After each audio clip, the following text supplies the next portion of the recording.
feels good just to start, you know, and stocks can be so overwhelming, but I'm really proud of myself for just getting started.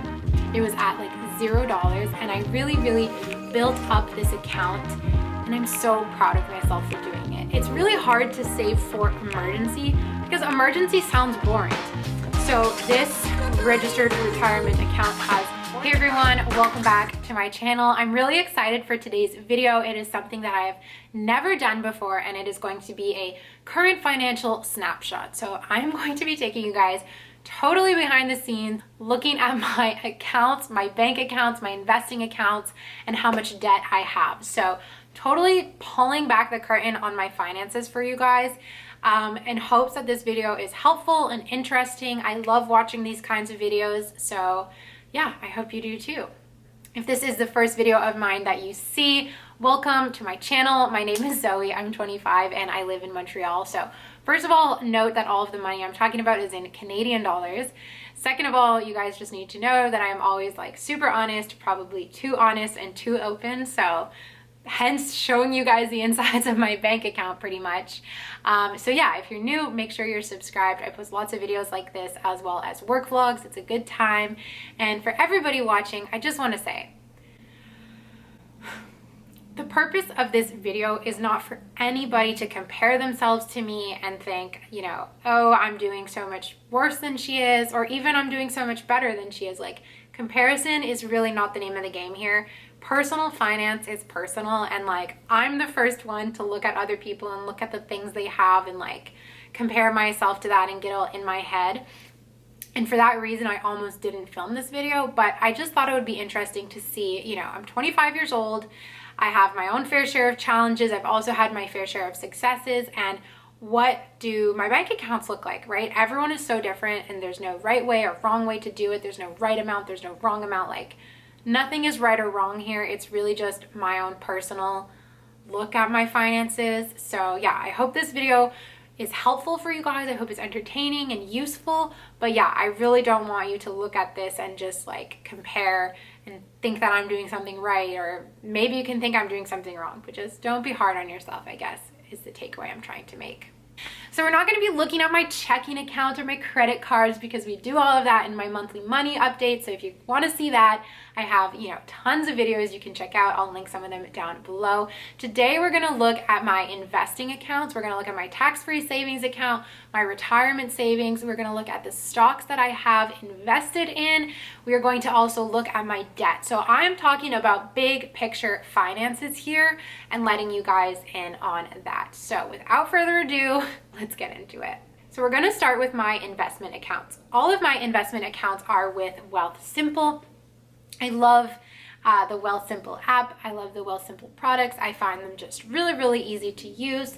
If you guys are curious and want to check out Wealthsimple, you can use my link down below.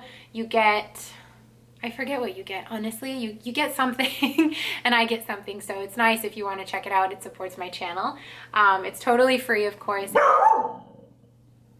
They're known for having much lower fees than traditional banks, and I just love the transparency and the technology aspect of it. It makes investing really friendly and easy. Side note, have any of you guys seen my Wealthsimple ads on your Facebook or on your Instagram? If you have, please comment down below.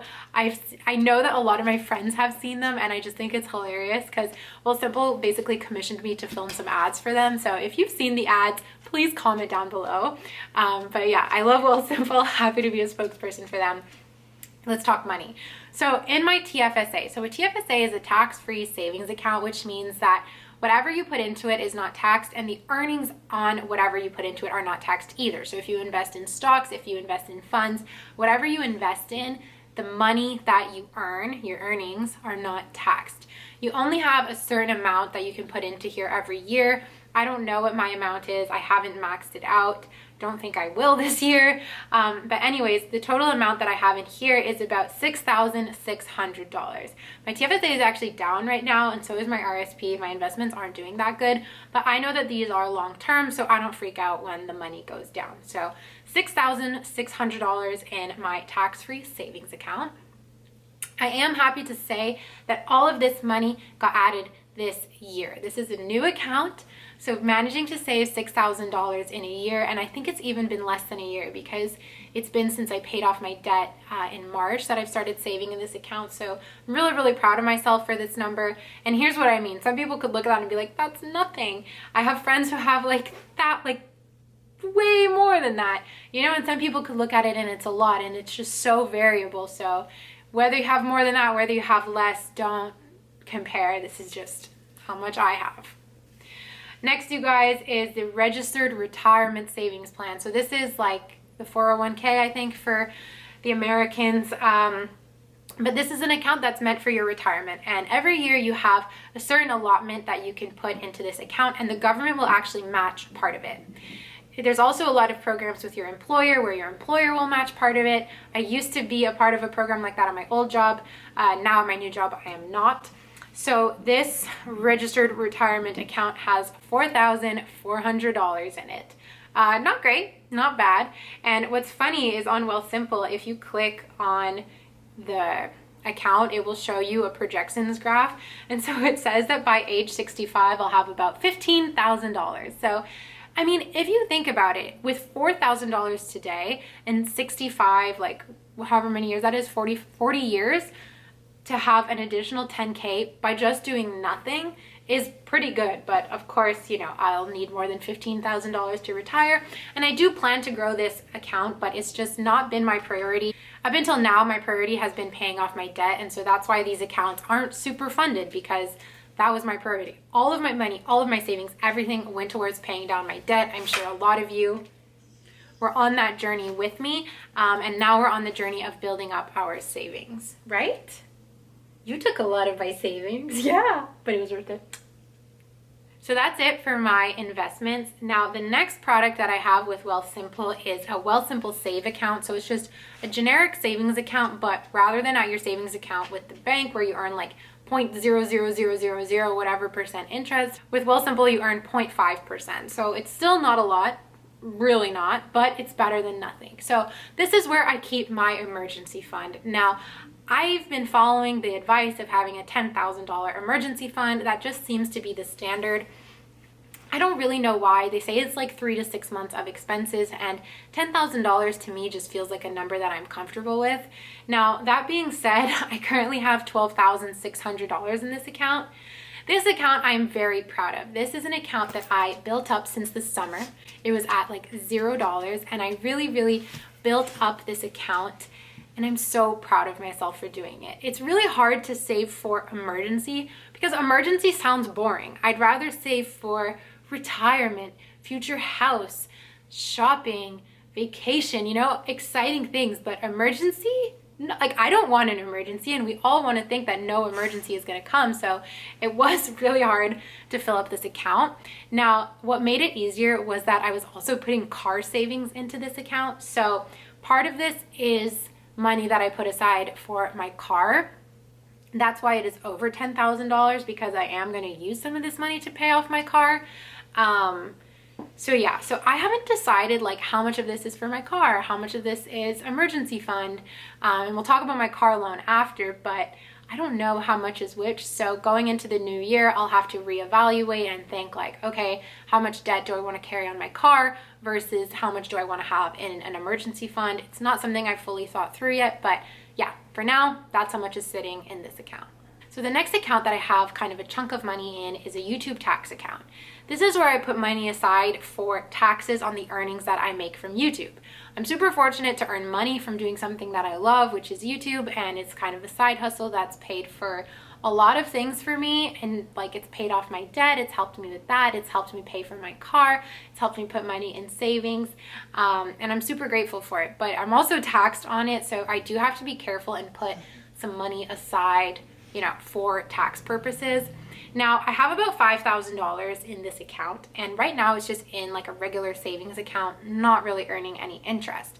I'm trying to decide if I'm going to put this into a Wealthsimple Save account so I can earn that 0.5% interest, but I calculated it and it only makes a difference of $26 a year. So I'm not really sure if it's worth the move, but I have unlimited transactions, so I don't know. That's still kind of up in the air, but that's where that stands. The next thing I have is a 1 month ahead. So some of you guys might have been along for the ride on that journey where I was saving up to having $2,000 in a regular savings account just to cover my 1 month of expenses. And so what I do is I use this money to pay off my rent, and then throughout the month I refill it. This account has made such a healthy buffer for my budget. It is the best decision I ever made. So it's kind of just like this money that's always in flow. I feel like this is what they call a sinking fund. It's a really proud achievement of mine from this year, where I used to be like paying my rent straight out of my paychecks. Now I'm at least paying it from a little nest and then refilling the nest, which feels really good, and it feels like a healthy relationship with my money. I have a YouTube money account. So anytime I earn money from YouTube, I right away put it into this account. And I say this all the time, and it's because YouTube is something I love and I would do it for free. So it doesn't feel right to just loop that in with the rest of my money. I like to make it special, and I like to put it towards really special contributions. I used to have quite a lot of money in that account, like we're talking maybe $7,000, and I recently took it all out because I realized it's not really serving a purpose just sitting in a savings account not earning interest. I should invest it. So that $6,000 that's in my tax-free savings account, a lot of that came from my YouTube money, and I chose just to keep a small amount in my account in case my camera breaks, in case I need a new laptop or like whatever. I have that there to cover any expenses related to YouTube, but at least the money invested can kind of do something for me and for future me, and that feels good. Okay, the last thing I want to talk about before we move into debt is stocks. So 2021 was the year I got into buying some stocks. I only own a few, but figured it's worth mentioning. So inside of a TFSA, I have $136 in stocks. Ooh, it's nothing crazy at all. I have one stock of Aritzia. I have one stock of uranium, which is like $10. Actually, it's doing pretty good, my uranium stock. I have one stock of a real estate company, and I have like a percentage of a Visa stock. A Visa stock, let me just talk about this quickly. A Visa stock costs $200 for a full one, but Wealthsimple Trade offers fractional trading, which means that you can buy like a certain percentage of a stock, or you can say I want $20 worth, which is X percent. So that's what I did. Yeah, I have $10 in Visa stocks. So that's 4% of one share. But it's cool. You know, it allows you to just dabble in investing, which is really, really nice. I'm going to make a full video about stocks and the stocks that I plan on purchasing and all of that.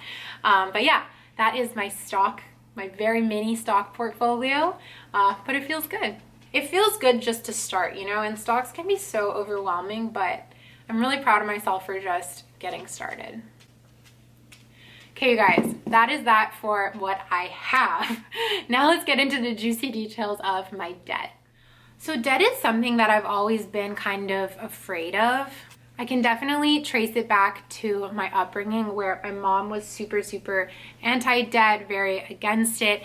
Even the idea of having student loans was like a really big deal. And so when I graduated from school, like paying off my student loans was everything. It was like a part of my identity. I felt these loans were part of my identity, and my desire to pay it off was like my main focus. And I documented it, and the day I paid it off and I was like, oh my God, I am debt free, felt so good.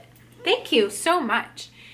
And I had nearly $40,000 in student loan debt, which just felt huge. And when I paid it all off, I felt like I was never, ever gonna get into debt again. And so the fact that like I did, and I did quite quickly, is kind of crazy, and it's also scary. Now, there is like, I think, a healthy amount of debt, and like, of course, something like a mortgage can be very healthy. Something like a car loan can sometimes be inevitable. My current debt is split between a car loan and a line of credit, and that line of credit is like purely spending. It's spending on, some of it is like vet procedures for my dog, some of it is clothing for myself. Like, it's just kind of a mix of things, and it's not something I'm proud of, but it's also something that I'm allowing myself to chill out about, because being hard on yourself for debt doesn't really get you anywhere. And obviously it's nice to pay it off really quickly. And like, I still feel that way with this line of credit. I'm like, let me pay this off as quickly as possible. But I also can't sit around and feel guilty every single day that I have this balance, right? I don't get paid every day. I get paid once every 2 weeks. So why should I feel bad every day? I think is kind of my takeaway with this. So I'm not going to feel bad. I am going to be aware of it. I'm going to try as hard as I can to not have this happen in the future, especially for things that are materialistic, like clothes. It's simply not worth going into debt over, like so not worth it. I'm currently being eaten alive by my dog, but I want to finish my thoughts. So on my line of credit, I currently am owing $3,000 in debt, which is not nothing. It's actually a lot of money. It's a lot of money, and it's kind of scary for how I got there. If you want to know how I got there, you can watch my monthly money updates. I kind of talk about that and my spending and how I got myself into this mess. But yeah, that's my line of credit, which, like I said, is all pretty much material items. Now, the next loan I have is a car loan for $11,500. So this car loan is so crazy. My original plan with my car was to pay for it cash, because again, I was terrified and so against debt. But my car broker, it was my cousin who sold me my car. He recommended taking out a loan because it is good for your credit. So that's that. That is the amount of debt. So at this point in the video, you can pretty much add up everything I have versus everything I owe and like figure out my net worth, I guess. I'm not going to do it because I don't care. And yeah, I just don't care. Like, those numbers aren't reflective of me. They're not reflective of my successes. They're not reflective of my happiness or my sadness or anything like that. Like, money shouldn't dictate our emotions. I've let it dictate my own. I still let it dictate my own, but for the sake of this video, I am not, nor should you. And I want to end the video on a positive note. So let's talk about my goals from now, which is November, to the new year. I wrote them down and we're going to talk about them quickly. So first things first, I want to pay off my line of credit by Christmas. I don't want to go in and like start buying gifts for people while having this big load of debt behind me. So if I know that I have debt, it's totally going to influence the amount of money I'm going to be spending on people's Christmas gifts. So I feel like that's a good sort of timing to pay it off. It also gives me about a month and a half, which I feel like is reasonable. I really got to cut back on my spending and just work on paying off that debt once and for all, hopefully. Number two, you guys, is to pay off $6,000 of this car loan before the new year. So I already have the money to do it. Like you guys saw in my emergency fund, I could just pay that off right away. The only thing is, like, my car loan is super confusing. I thought it was connected to my bank account, and like it's not. Like, I don't know where it is, and I don't know how to make a payment. So I have to call the bank and figure all of that out. And I think as soon as I do, I'm gonna pay off like half of it because I don't want to accumulate interest on it, which, like, ugh, no. Okay, my next goal is to establish a budget for Christmas and for Christmas gifts. Every year I find, except for last year actually, because last year I said I'm not getting anyone anything, but this year I don't want to do that.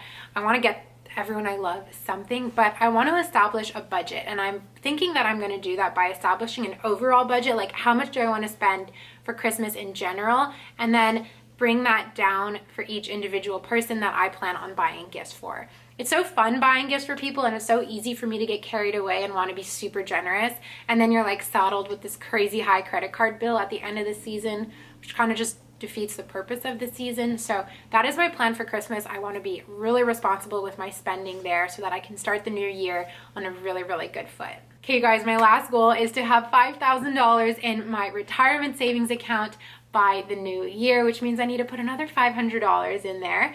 I just think that's a cool goal to have like an even number on my retirement account as I go into the new year. And it's really just a vanity number, but I think it's good to keep putting a little bit of money in there because I don't contribute to it that often. Okay, you guys, that's it for this video. I hope it was helpful, entertaining, interesting, and honestly, I hope it was motivating. I hope it just motivated you to take a look at your finances, see where you're at. Remember that you don't need to compare yourself to anyone, but just take a look, see what you can do better. Let's all like just be on this financial journey towards abundance together, okay? Okay. Thank you so much for watching this video. I'll see you all in my next one.